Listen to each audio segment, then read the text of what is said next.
Kick it.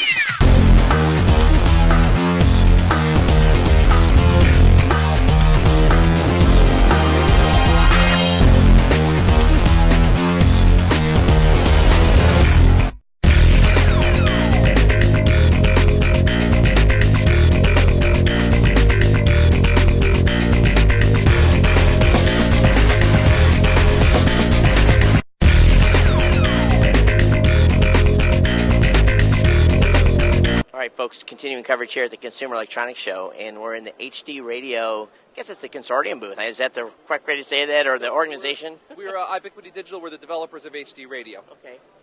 So, essentially, a lot of you in the audience have asked me, okay, what's the deal with HD Radio? What it's going to bring to me as a consumer? And I have Bob here, and we're going to talk a little bit about HD and what we can expect from the consumer side.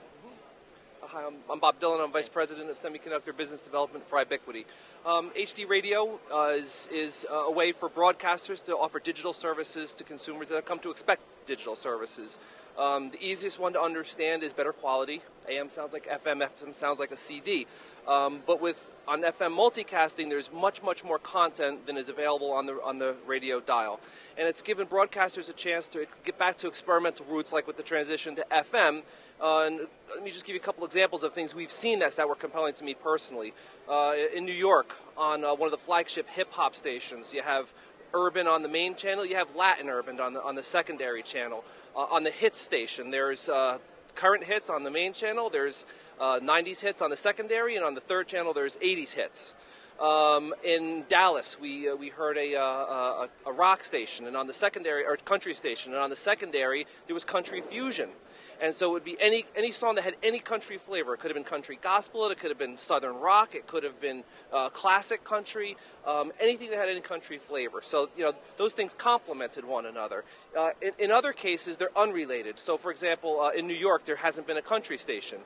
On a secondary, there's now a country station for those who want it. And you see that with jazz formats, you see that with classical formats. And so there's a lot of content that's not available on the main radio dial that's now available on the secondary dials.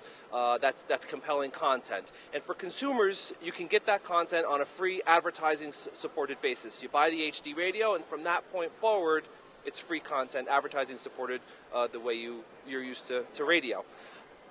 That's the audio content. Now, on data services, which we can now provide with HD Radio, there's a lot that's going on.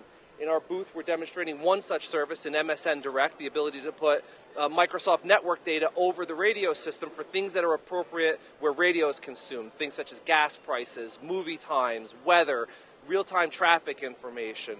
One example of a service you can't do in analog, available with digital and on HD Radio. Another one is iTunes tagging, which we're showing here. Because it's a digital pipe, we can send data along with the content. And in this case, we're sending the iTunes ID for the song that's currently playing. The radio collects it and shares it with iTunes, and you get a list of all the songs you were listening to on the radio that you pushed the button and tagged.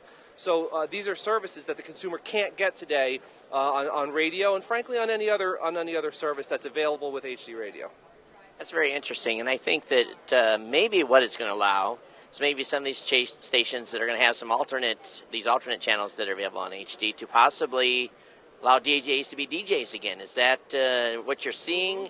Because a lot of the national, if you're whatever affiliate you are, a lot of time programming comes from New York or wherever the home company is. So are you seeing some of that happening in some of these stations? Absolutely. And people always like to criticize Clear Channel because they're very big and have homogenized things. But Clear Channel has a group set up. I think it's called Content Labs, or Format Labs, where they're allowing people to experiment with any kinds of things and all kinds of formats and all kinds of new innovative ways to program material for consumers, and they're making those streams available to the local stations for use on their secondaries. So, absolutely, and a lot of the guys who are running radio today came into radio back in the 70s when radio transitioned to FM. You'd have these crazy formats, and it was driven by the disc jockey's ability to have compelling formats that people would be attracted to. And these guys are now senior managers, are going, hey man, let's do that again on HD Radio in these secondaries, and that's where things like Format Labs is coming from with Clear Channel. So, absolutely, you're seeing that. Do you foresee there's a lot of new media out there, a lot of new media being created? A lot of people doing very compelling content. You know, there's the full gamut from good to bad. Do you foresee the channels going after any of this new media content that's audio-based that can be consumed while people are driving in the car? Tell me what you mean by that. Give me an example. Well, let's say, for example, you've got a guy that's doing maybe an internet radio program right now that has a large internet base, and maybe drawing that content in digitally into HD. Do you foresee that at all? Well, I don't know. I'll just tell you anecdotally what I see myself. What I see myself is the broadcasters have a very strong presence on internet radio. The biggest broadcasters, the biggest internet broadcasters are the traditional broadcasters. So, you know, I think the crossover is even happening more the other way than the way that you described. But there's one thing about radio that's unique in that it's local. So, you know, these formats that they're experimenting with, a lot of times they're local oriented. And the example I gave with Dallas, where it was country fusion, that works in Dallas, you know, and for a satellite provider to provide that and use, you know, 1% of all the programming that they can do for a local market is very difficult. Where for a radio broadcaster that services a local market to do that. So I think that's where a lot of the innovation is happening too, is in a local flavor and really servicing the local markets with compelling content. There's a tendency in new markets to say that it's a Darwinian contest and one guy's going to win and everybody else is going to lose. It doesn't work. It seldom works out that way. You know, the advent of cable television and HBO and premium services and on-demand didn't kill network television.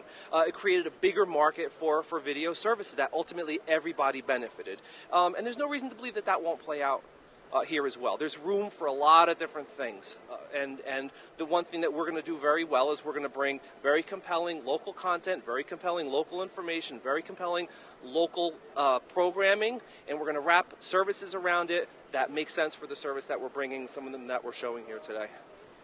It will be interesting to see how the fusion is, I guess to say, between HD radio, IP-based stuff, as IP ability becomes available for people to download content into their cars as well, too. So it'll be very, very curious. I want to thank you for spending some time with me this morning and helping the audience get squared away. Where can they find more information about HD radio? You can go to hdradio.com, which is the HD Radio Alliance, has all their information there. If you're interested in the technology, you can go to iBiquity.com.